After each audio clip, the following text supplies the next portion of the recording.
Hello everyone, welcome to my YouTube channel study TV. ये है हमारी वीडियो नंबर 43 जिसके अंदर आज हम बात करेंगे बैरियर्स ऑफ कम्युनिकेशन के बारे में। बैरियर्स ऑफ कम्युनिकेशन को पढ़ने से पहले बात करते हैं कि कम्युनिकेशन क्या होता है। एक बार वापस, कम्युनिकेशन का मतलब है दो पर्सन है, आप और आपका दोस्त। आप और आपका दोस्त क्या कर रहे हो, एक दूसरे से बात कर रहे हो, किस पे, फोन पे। उसको क्या कहते हैं हम, कम्युनिकेशन कर। आप कोई सी भी बात कर सकते हो। आप बात कर सकते हो कि लॉकडाउन के बाद कहाँ पे घूमने चले, तो वो जो इंफॉर्मेशन एक्सचेंज हो रही है, आप जो दोनों बात कर रहे हो, दो दोस्त बात कर रहे हो, उसको हम कहते हैं कम्युनिकेशन। बैरियर्स ऑफ कम्युनिकेशन का मतलब है कि जैसे कि सपोज करो आप किससे बात करो, फोन से बात करो, और अचानक नेटवर्क कट गया, और नेटवर्क कटने की वजह से आपकी अच्छे तरीके से आवाज सामने वाले को सुनाई में नहीं दी, तो वो क्या हो गया, एक तरीके का बैरियर होगा। वो कैसा बैरियर हो गया, एक तरीके का टेक्नोलॉजिकल बैरियर हो गया। तो बैरियर्स ऑफ कम्युनिकेशन का मतलब यहाँ पर ये बोला जा रहा है कि हमारे इफेक्टिव कम्युनिकेशन में, हमारे सही तरीके की कम्युनिकेशन में कौन कौन सी चीजें रुकावट ला सकती है जो कि एक कम्युनिकेशन को खराब कर सकती है, उसको हम क्या कहते हैं, बैरियर्स ऑफ कम्युनिकेशन कहते हैं। वैसे कि जो बैरियर है वो हमारे चार तरह के होते हैं, यानी कि चार तरह की चीजें हैं मेजर, जो कि क्या कर सकती है, एक इफेक्टिव कम्युनिकेशन के अंदर रुकावट ला सकती है, उसको खराब बना सकती है एक इफेक्टिव कम्युनिकेशन को। पहला होता है हमारा सिमेंटिक बैरियर। सिमेंटिक बैरियर का मतलब बोला गया है यहाँ पे same words and be understand differently. यानी कि सिमेंटिक बैरियर का मतलब है, सिमेंटिक का मतलब है वर्ड्स। हम कुछ बोल रहे हैं पर सामने वाला कुछ गलत समझ गया। हमने तो बोला कि काम अच्छे से करो, एक बॉस ने बोला अपने सबऑर्डिनेट से कि काम अच्छे से करो, किसके अंदर बोला, वो एक प्रोडक्शन यूनिट थी, तो वहां पे जाकर उसने बोला कि काम अच्छे से करो, पर सारे सबऑर्डिनेट्स कंफ्यूज हो गए कि काम अच्छे से करें, क्या काम अच्छे से करें। बॉस का तो कहना था कि काम अच्छे से करो ताकि कम वेस्टेज हो, क्वालिटी अच्छी हो और क्या हो, हमारी प्रोडक्शन ज्यादा हो। ये तो बॉस बोलना चाहता था, पर बॉस ने बोला क्या, काम अच्छे से करो। इसी वजह से सारे लोग कंफ्यूज हो गए। किसी लोग ने तो सोच लिया कि काम अच्छे से करो इसका मतलब है नीट एंड क्लीन काम करेंगे, काम अच्छे से करो इसका मतलब, कुछ लोगों ने ये सोच लिया कि काम अच्छे से करेंगे इसका मतलब ये बोल रहे हैं कि सही टाइम पे काम करें। तो यहाँ पर क्या हो रहा है, सिमेंटिक बैरियर वो बैरियर्स होते हैं जिसके अंदर एक जैसे वर्ड्स होते हैं, पर अलग अलग लोग उसको अपनी सोच के हिसाब से अलग अलग समझ लेते हैं। क्यों समझ लेते हैं वो अलग अलग, उसके ये चार कारण है। पहला कारण है बैडली एक्सप्रेस्ड। जो बॉस था, उस बॉस ने अच्छी तरीके से अपने मैसेज को एक्सप्रेस नहीं किया। वो चाहता तो था ये कहना कि काम अच्छे से करो ताकि हमारी कॉस्ट कम हो, क्वालिटी अच्छी मेंटेन हो, पर उसने क्या बोला, काम अच्छे से करो। बस ये तीन शब्द बोले, काम अच्छे से करो। तो इसकी वजह से बैडली एक्सप्रेस की वजह से सामने वाला अलग तरीके से समझ रहा है, सामने वाले ने कुछ और समझ लिया, उसको हम क्या कहते हैं, हमारा सिमेंटिक बैरियर। दूसरी चीज है टेक्निकल वर्ड्स। टेक्निकल वर्ड्स का मतलब क्या होता है, पहले बात करते हैं टेक्निकल वर्ड्स क्या होता है। टेक्निकल वर्ड्स का मतलब जैसे कि कॉमर्स का स्टूडेंट है, उसको अच्छे से पता होगा कि असेट्स और लायबिलिटीज के बीच में क्या अंतर है। एक साइंस का स्टूडेंट है तो उसको अच्छे से पता होगा कि कंडक्टर्स किसे कहते हैं, उसको अच्छे से पता होगा कि वोल्टेज क्या होता है, उसको अच्छे से पता होगा कि वोल्ट मीटर क्या होता है। तो ये क्या होता है, टेक्निकल वर्ड्स होते हैं। साइंस के फील्ड्स के अलग टेक्निकल वर्ड्स है, कॉमर्स के फील्ड्स के अलग टेक्निकल वर्ड्स है। अब अगर आप क्या हो रहा है, जो टेक्निकल वर्ड्स है उसको सही तरीके से सही पर्सन पे यूज नहीं करते हो तो वो समझ नहीं पाएगा। कॉमर्स के स्टूडेंट से तो पूछ रहे वोल्टेज, वोल्टेज के बारे में हम इंफॉर्मेशन दे रहे हो, वहां पे वोल्टेज कर रहे हैं, तो सामने वाले को समझ में ही नहीं आ रहा, कॉमर्स के स्टूडेंट को या फिर कॉमर्स का जो कह सकते हैं वर्कर है उसको समझ में नहीं आ रहा भाई टेक्निकल में ये क्या है, ये क्या आ गया, ये वोल्ट मीटर क्या है, तो वो समझ ही नहीं पाएगा। तो यहाँ पर बोला गया है सिमेंटिक बैरियर जब भी आ सकता है जब आप जो टेक्निकल वर्ड्स है सही पर्सन पे नहीं यूज करते हो। अगर कॉमर्स का स्टूडेंट है, हमारी ऑर्गेनाइजेशन में काम करना है, नया नया पर्सन है, तो उससे अगर हम कोई टेक्निकल वर्ड्स यूज कर रहे हैं तो वो उससे रिलेटेड करनी चाहिए जो वर्ड्स को वो समझ सकता है, तो उसको हम क्या कहते हैं, सिमेंटिक बैरियर कहते हैं। तीसरा है body language and gesture decoding. Decoding का मतलब है सामने वाला किस तरीके से समझ रहा है। जैसे कि सपोज करो मैं यूं खड़ा हूं, लॉकडाउन खत्म हो जाएगा, अब एक भी लोग नहीं आ रहे हैं, अब आप क्या समझ रहे हो कि ये तो बहुत ही बुरी इंफॉर्मेशन देने वाला है सर, बहुत ही बड़ी इंफॉर्मेशन देने वाला है और बहुत ही बुरी इंफॉर्मेशन देने वाला है। क्यों? क्योंकि मेरा गेस्चर कैसा है, एकदम दुखी वाला है। गेस्चर कैसा है, बॉडी लैंग्वेज कैसी, एकदम दुखी। यानी कि आपकी बॉडी लैंग्वेज भी शो करती है कि आप क्या बोलना चाह रहे हो सामने वाले से। तो आपको क्या है, सही तरीके की बॉडी लैंग्वेज बोलिए। ये जो खबर मैंने दी है, क्या दी है कि कोरोना वायरस भारत से खत्म होने वाला है क्योंकि अब एक भी केस नहीं आ रहा। तो ये तो बहुत अच्छी बात है, इसको तो मेरे को हंस के बोलना चाहिए था, पर मैं कैसे बोल रहा हूँ, दुखी होके बोल। तो ये भी शो करती है कि हमारा जो कम्युनिकेशन है वो कैसा हो जाएगा, खराब हो जाएगा। ये भी सिमेंटिक बैरियर में आता है। उसके बाद है अनक्लेरिफाइड अजम्पशंस। अनक्लेरिफाइड अजम्पशंस का मतलब यहाँ पर है कि एक बॉस था, उसने अपने सबऑर्डिनेट से कहा कि सुनो सबऑर्डिनेट, सुनो, मेरा एक बहुत ही इंपॉर्टेंट गेस्ट आने वाला है, उसका आप ध्यान रखो। बस उसने इतनी सी बात बोली सबऑर्डिनेट से और वो चल गया। और गेस्ट आया तो बस उसने सोचा सबऑर्डिनेट के ध्यान रखने का मतलब है कि इनको कहां तक होटल में छोड़ के आना, बस उसने ये सोच लिया। पर जैसे ही वापस जो सुपीरियर आया, जो बॉस आया, उसने कहा कि यार तुमने मेरे सबऑर्डिनेट, तुमने मेरे गेस्ट का ध्यान नहीं रखा। तो उसने कहा सबऑर्डिनेट ने कि सर मैंने तो ध्यान रखा था। तो यहाँ पर गड़बड़ क्या होगी, अनक्लेरिफाइड अजम्पशन। उस बॉस ने ये नहीं बोला कि ध्यान में क्या क्या रखना है, उसको तो ये सोच रहा था कि ये ध्यान में उसको हॉस्टल भी छोड़ के आएगा, इधर से उसके साथ साथ इसके खाने का भी ध्यान रखेगा, इसके रहने का भी ध्यान रखेगा, उसको कोई जरूरत की चीज चाहिए वो भी ला के देगा। पर उसने ये सारी बात नहीं बोली, उसने तो ये बोल दिया कि उसका ध्यान रखना, मेरे गेस्ट का ध्यान रखना, जिसकी वजह से जो सबऑर्डिनेट था उसने अपने मन से ही सोच लिया कि बॉस ये चाहते होंगे शायद से। तो अनक्लेरिफाइड असम्पशन पूरी तरीके से हमारा वर्डली एक्सप्रेस, यानी कि पूरी तरीके से एक्सप्रेस नहीं किया है मैसेज, जिसकी वजह से उसने खुद ने ही कोई असम्पशंस बना ली, खुद ने ही सोच लिया कि भाई ये करने के लिए बोला। तो वो भी हमारा किसके अंदर आ जाता है, सिमेंटिक बैरियर में। सिमेंटिक बैरियर को पढ़ने के बाद आते हैं हम सेकंड चीज पे, जिसको कहते हैं साइकोलॉजिकल। साइकोलॉजिकल का मतलब है स्टेट ऑफ माइंड, हमारा दिमाग क्या चल रहा है हमारे दिमाग में, उसको हम कहते हैं साइकोलॉजिकल। साइकोलॉजिकल बैरियर का मतलब जैसे कि हम खड़े हैं, सामने हमारा प्रेयर चल रही है और उसके अंदर प्रिंसिपल कुछ बोल रहे हैं, हम खड़े हैं, हमारा दिमाग कहीं और उड़ रहा है, कहते हैं ना present body absent mind. Present body absent mind का मतलब क्या है, आपकी बॉडी तो प्रेजेंट है पर आपका माइंड एब्सेंट है, यानी कि स्टेट ऑफ माइंड आपका कहीं और जा चुका है, जिसमें क्या है सामने वाला कुछ बोल रहा है आप सुन, तो उसको हम क्या कहते हैं, साइकोलॉजिकल बैरियर। साइकोलॉजिकल बैरियर में क्या होता है, प्रीमैच्योर एवोल्यूशन। प्रीमैच्योर एवोल्यूशन का मतलब यहाँ पे बोल रखा है, जैसे कि मैंने आपसे पूछा कि दबंग पिक्चर में हीरो, और आपने जैसे ही हीरो का नाम सुना तो आपने बोला कि सलमान खान, पर मैं तो पूछना चाह रहा था कि दबंग पिक्चर में हीरो की वाइफ का नाम क्या था, सोनाक्षी सिन्हा।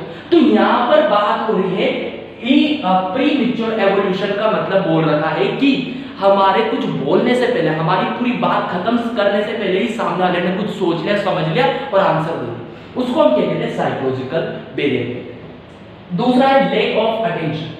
हम कुछ बोल रहे हैं सामने वाले से पर वो अटेंशन होकर सुन ही नहीं रहा, वो तो कहीं और खोया हुआ है, तो वो भी किसके अंदर आता है, हमारा साइकोलॉजिकल बैरियर के अंदर आता है। लॉस ऑफ ट्रांसमिशन, हमने कुछ बात बोली, दूसरे पर्सन को कह दिया कि उस डिपार्टमेंट तक बोल जाना, उस डिपार्टमेंट को ये बात बता देना, वहां जाते जाते उस डिपार्टमेंट के पास जाते जाते वो बात क्या होगी, बहुत ही छोटी होगी। हमने तो बोला था कि प्रोडक्शन अच्छा करेंगे, अच्छी क्वालिटी मेंटेन रखेंगे और कम से कम कॉस्ट रखेंगे, ये बोला, पर लास्ट तक जाते जाते ट्रांसमिट होते क्या रहेगी, हम तो बस कॉस्ट कम रखें, क्वालिटी पे किसी ने फोकस नहीं करा, अच्छा प्रोडक्शन पे किसी ने फोकस नहीं करा, बस कॉस्ट पे फोकस करा।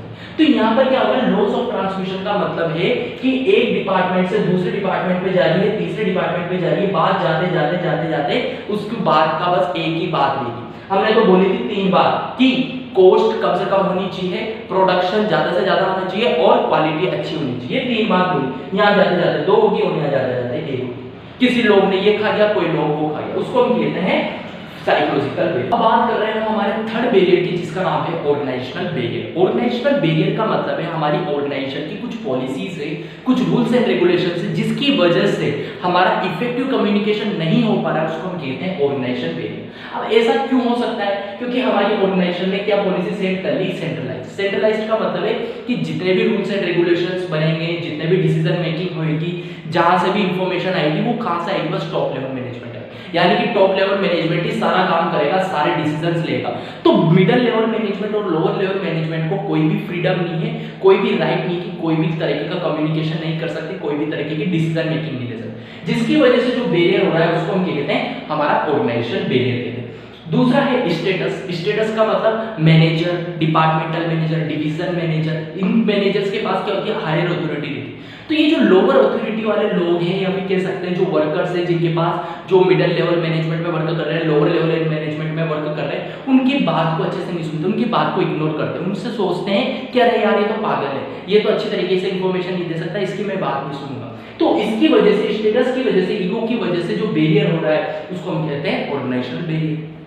तीसरा है रूल्स एंड रेगुलेशंस। हमारी ऑर्गेनाइजेशन ने एक रूल्स एंड रेगुलेशन बना रखा है कि भैया जितना भी कम्युनिकेशन होएगा वो कैसे होएगा, बस फॉर्मल कम्युनिकेशन। फॉर्मल कम्युनिकेशन का मतलब क्या है कि आपको अगर ऑर्गेनाइजेशन में कम्युनिकेशन करना है, बातचीत करनी है, आपको सुपीरियर को कुछ देना है, कुछ इंफॉर्मेशन पहुंचानी, तो आपको रिटर्न में लिख के लानी पड़ेगी, आपको एक एप्लीकेशन में लिख के लानी पड़ेगी। आप फोन पे नहीं बात कर सकते, आप कॉल पे बात नहीं कर सकते, आप डायरेक्ट ऐसे बोल नहीं सकते, आपको बस एप्लीकेशन लानी पड़ेगी लिख के। तो इस तरीके की जो रूल्स एंड रेगुलेशन बन रहे हैं हमारी ऑर्गेनाइजेशन में, जिसकी वजह से जो कम्युनिकेशन बैरियर आता है उसको भी हम कहते हैं ऑर्गेनाइजेशनल बैरियर कहते हैं।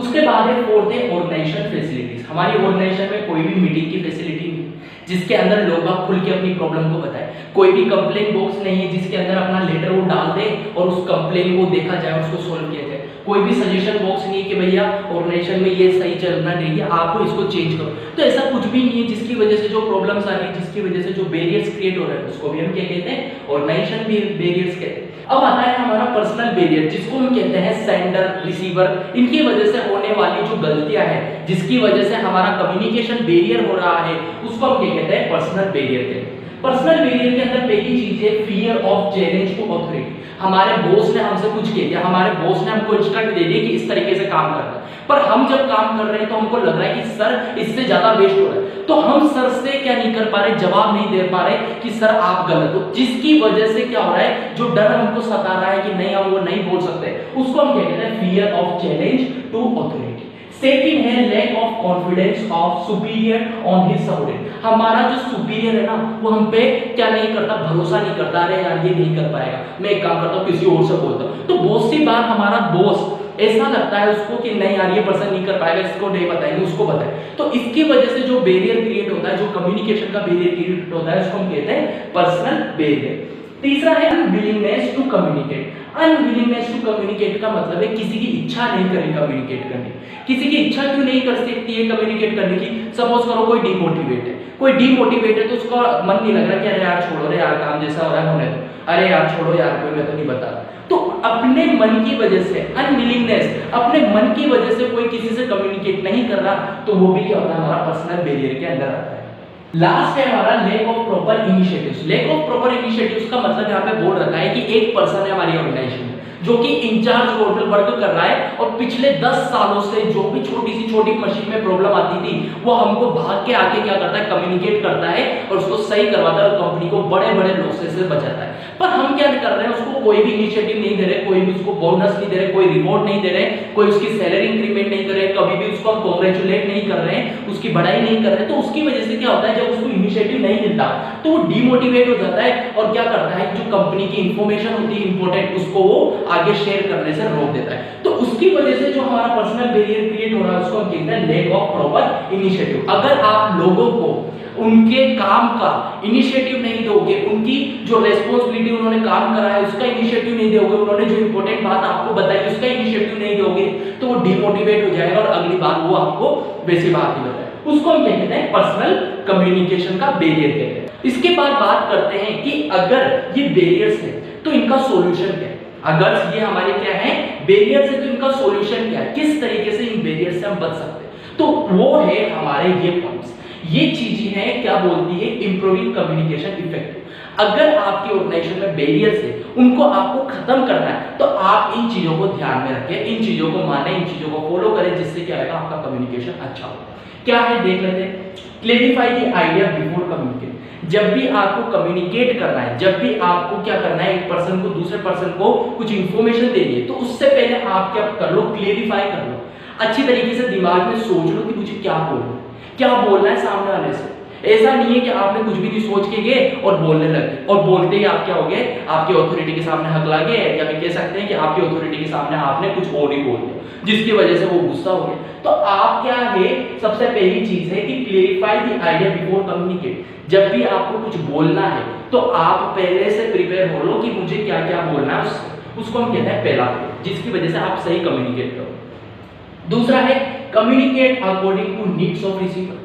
रिसीवर जो इंफॉर्मेशन चाहता है, जो उसके काम की चीज है, वही हम उसको बताएंगे। जैसे कि एक बाहर कंपनी के बाहर कौन रहता है, गार्ड रहता है, उस गार्ड की जो इंफॉर्मेशन है, हम जो भी इंफॉर्मेशन उसको दे रहे हैं वो उसके रिलेटेड होनी चाहिए, उससे उसकी नीड से रिलेटेड होनी चाहिए। जैसे कि सपोज करो उसको हम इंफॉर्मेशन दे रहे हैं क्या कि कल कंपनी बंद रहेगी मत आना, तो ये इंफॉर्मेशन उसके काम की। दूसरी एक इंफॉर्मेशन दे रहे हैं कि तुम्हें पता है कि जो हमारे डायरेक्टर है ना उनका ट्रांसफर हो गया, हम नए डायरेक्टर है, तो ये क्या उससे काम के रिलेटेड नहीं है। तो ऐसी इंफॉर्मेशन आप अगर देते हो रिसीवर को जो उसके काम से रिलेटेड नहीं है तो वो उसको इग्नोर करेगा। तो आपको क्या करना है, communicate according to needs of receiver. Receiver को वही इंफॉर्मेशन दो जो उसकी काम की। एक इलेक्ट्रिकल इंजीनियर है तो उससे बस वही बात करो जो उसके काम का है, उसके काम से रिलेटेड बात नहीं करोगे तो वो ध्यान नहीं देगा उस बात पर। तीसरा है बी अवेयर ऑफ लैंग्वेज। जो भी पर्सन से आप कम्युनिकेट कर रहे हो, अगर आप मैं आपसे बात कर रहा हूं तो आपको हिंदी आती है, आपको इंग्लिश आती है, तो आपको हिंदी आती है, आपको इंग्लिश आती है, तो आप उसमें समझ रहे हो। अगर आपसे मैं बात कर रहा हूं और क्या बोलने लगे, मराठी बोलने लगे, तो आपको किसी को भी समझ में नहीं। तो यहाँ पर जब हम कम्युनिकेट कर रहे हैं तो सामने वाले को जो लैंग्वेज आती है उसके बारे में हमको पता होना चाहिए और उससे उसी लैंग्वेज में बात करना चाहिए, जिससे हमारा कम्युनिकेशन कैसा रहेगा, अच्छा रहेगा। फोर्थ है ensure proper feedback. Ensure proper feedback का मतलब ये बोल रखा है कि जब आप किसी पर्सन से बात कर रहे हो तो आपको ये भी ध्यान रखना है कि वो अपना जवाब दे रहा नहीं दे रहा। उससे टाइम टू टाइम पूछते रहना कि आपको समझ में आ रहा है ना, हाँ मुझे समझ में आ रहा है, आपको समझ में आ रहा है ना, हाँ मुझे समझ में आ रहा है। तो उससे टाइम टू टाइम क्या लेना, हमको फीडबैक लेना है ताकि हमें पता चले कि हमारा जो कम्युनिकेशन हो रहा है वो सही तरीके का हो रहा है। उसके बाद है फिफ्थ है be a good listener. Be a good listener का मतलब है क्या है, मैंने बहुत बात बोल दी, मैंने अपनी बात खत्म कर दी, अब आप अपनी बात सुना रहे हो कि सर ये बात है, अच्छा ये बात है, सर ये भी बात है, ठीक है, अब मैं सुन रहा हूं। तो आप क्या कर रहे हो, बात तो कर रहे हो, बात बोल रहे हो, तो उसमें आप बोलने के साथ साथ आपको सुनना भी है। ऐसा नहीं कि आप तो बोलते ही जा रहे हो, बोलते ही जा रहे हो और सुन ही नहीं रहे किसी की। तो आपको क्या करना है, एक अच्छा कम्युनिकेशन जब होएगा जब हर एक पर्सन अच्छी तरीके का गुड लिसनर होगा, सामने वाला अच्छे तरीके से सुन रहा है, आपने बात खत्म कर दी और सामने वाला बोल रहा है तो आप अच्छे से सुन, तो आपको क्या करना है, एक अच्छा लिसनर भी बनना। सिक्स्थ है कंसल्ट अदर बिफोर कम्युनिकेट। जो भी आप कम्युनिकेट कर रहे हैं, जैसे कि एक सुपीरियर ने क्या कर रहा है, कुछ इंफॉर्मेशन दे रहा है अपने सबऑर्डिनेट को, तो वो सुपीरियर भी अपने सुपीरियर से पूछ रहा है कि सर मैं ये इंफॉर्मेशन दे दूं ना, सर मैंने इस तरीके से ये रिटर्न में ये लिखा है, सर ये देख लो, आप एक बार चेक कर लो। तो वो क्या कर रहा है, कंसल्ट कर रहा है उसके सुपीरियर से बिफोर कम्युनिकेट। कम्युनिकेट से पहले क्या कर रहा है, अपने कंसल्ट कर रहा है अपने सुपीरियर से। यानी कि ये एक पर्सन है, इस पर्सन को क्या करनी है, कुछ इंफॉर्मेशन देनी है इस पर्सन को, ठीक है, ये सुपीरियर है, ये सबऑर्डिनेट है। तो ये सुपीरियर भी अपने सुपीरियर से क्या कर रहा है, कंसल्ट कर रहा है, क्या कर रहा है, कंसल्ट कर रहा है, बता रहा है कि सर मैं ये इंफॉर्मेशन देना चाहता हूँ, सर आप एक बार देख लो, चेक कर लो, उसको पढ़ लो, ये इंफॉर्मेशन सही है। तो उसको हम क्या कहते हैं, कंसल्ट अदर बिफोर कम्युनिकेट। उसके बाद आता है 7 communicate for present as well as future. Communicate present as well as future का मतलब बोल रखा है कि आप जो कम्युनिकेशन कर रहे हो प्रेजेंट में, आज मैं आपको पढ़ाता हूं, अब आपको कुछ समझ में नहीं आया तो आपने बोला कि सर मुझे वापस बता दो, फिर उसके बाद में कम्युनिकेट ही नहीं कर। तो यहाँ पर बोला जा रहा है कि कम्युनिकेट यानी कि एक ऑर्गेनाइजेशन में अगर कुछ ऑर्डर दिए जा रहे हैं, कुछ इंफॉर्मेशन दी जा रही है, तो ऐसा नहीं है कि वो एक टाइम देंगे, उन ऑर्डर इंफॉर्मेशन को बार बार भी हम दे सकते हैं ताकि क्या है, लोग उसको सही तरीके से समझे और बार बार अच्छे तरीके से काम करें। जैसे कि मोटिवेशन, मोटिवेशन में क्या होता है, सुपीरियर सबऑर्डिनेट को क्या करता है, मोटिवेट करता है। तो मोटिवेशन एक बार नहीं होता, ऐसा नहीं होता कि एक साल कर दिया और फिर 5-6 साल की जा पड़ी, 5-6 साल तक वो मोटिवेट करेगा, नहीं, उसको हर दिन कर रहे हैं, हर हफ्ते कर रहे हैं, हर महीने कर रहे हैं मोटिवेट, तो उसको हम क्या कहते हैं, communicate for present as well as future. आज का टॉपिक यहीं खत्म होता है और हमारा चैप्टर भी यहीं खत्म होता है। तो थैंक यू सो मच और इसी तरीके से मेरे वीडियोस को देखते रहिए।